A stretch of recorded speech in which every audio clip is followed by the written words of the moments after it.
பெரம்பலூர் மாவட்டத்தில் உள்ள விசுவக்குடி அணைக்கு வந்து செல்லும் சுற்றுலா பயணிகள் மற்றும் பொதுமக்கள் அடிப்படை வசதிகள் இல்லை என்று குற்றச்சாட்டு எழுந்துள்ள நிலையில் இது தொடர்பான கள தகவல்களை நமது செய்தியாளர் ராஜவேலிடம் கேட்கலாம். ராஜவேல், அங்கு என்ன மாதிரியான அடிப்படை வசதிகள் இல்லை என்று குற்றச்சாட்டு எழுந்துள்ளது? விவரங்களை பதிவு பண்ணலாம்.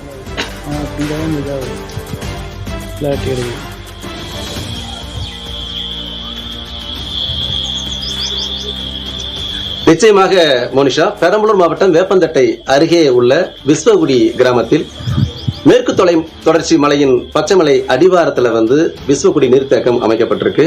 கடந்த 2016ஆம் ஆண்டு சுமார் 33 கோடி ரூபாய் மதிப்புல இந்த திட்டம் அமல்படுத்தப்பட்டது.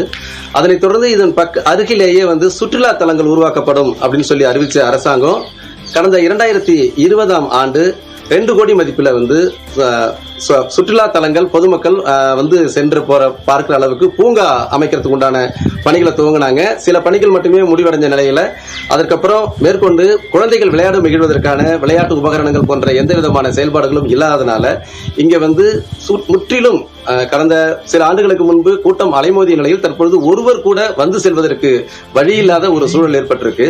இது மட்டும் இல்லாம இந்த நீர்த்தேக்கத்திலிருந்து அன்னமங்கலம், அரசலூர், விஸ்வகுடி உள்ளிட்ட கிராமங்களில் உள்ள விளைநிலங்களுக்கு தண்ணீர் வழங்கப்படும், விளைநிலங்களுக்கு தேவையான நீர்ப்பாசன வசதி ஏற்படுத்தப்படும் சொல்லியிருந்தாங்க. அந்த திட்டமும் செயல்படுத்த முடியாததுனால இதிலிருந்து வரக்கூடிய நீர் முழுவதும் வெங்கலம் ஏரிக்கு சென்று அந்த கிராம மக்கள் மட்டுமே பயன்பெறும் வகையில இருக்கிறதோட உபரி நீர் அனைத்துமே வந்து கடல்ல கலக்குது.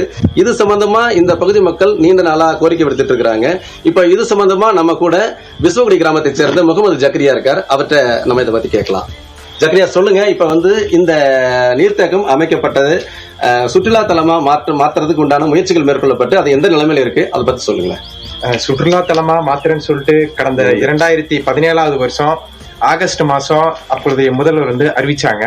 அதுக்கப்புறம் வந்துட்டு கடந்த 2020ஆம் ஆண்டு 2 கோடி செலவுல இங்க வந்துட்டு பூங்கா அமைக்கப்பட்டது. ஆனா அந்த பூங்கா வந்து எந்த பிரயோஜனமும் கிடையாது. பார்க்கிங் வசதி கிடையாது. பாத்தீங்கன்னா வந்துட்டு குழந்தைகள் யாராவது ஃபேமிலியை நம்ம அழைச்சிட்டு வந்தோம்னா அவங்களுக்கு வந்துட்டு பாத்தீங்கன்னா குடிக்க குடிநீர் கிடையாது.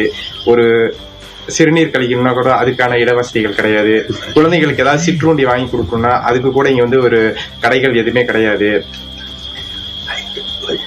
அது இல்லாம பாத்தீங்கன்னா நம்ம வந்துட்டு இந்த டேமுக்கு வந்துட்டு ஒரு 5:30 மணி 6 மணி வரைக்கும் தான் இது வந்துட்டு இந்த தளத்தை வந்து பயன்படுத்த முடியாதா இருக்குது.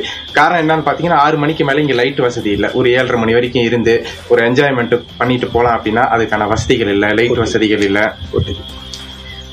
அது இல்லாம வந்து பாத்தீங்கன்னா சுற்றுலா தலம்னாலே வந்து பாத்தீங்கன்னா ஏற்காடு, ஊட்டி, கொடைக்கானல் இந்த மாதிரி இடத்துக்கு தான் போயிட்டு நாங்க வந்து படகு சவாரி செய்யறோம். ஆனா இந்த அணையில பாத்தீங்கன்னா சுமார் 40 மில்லியன் கனஅடி நீரை வந்து இங்க சேமிக்க முடியுது.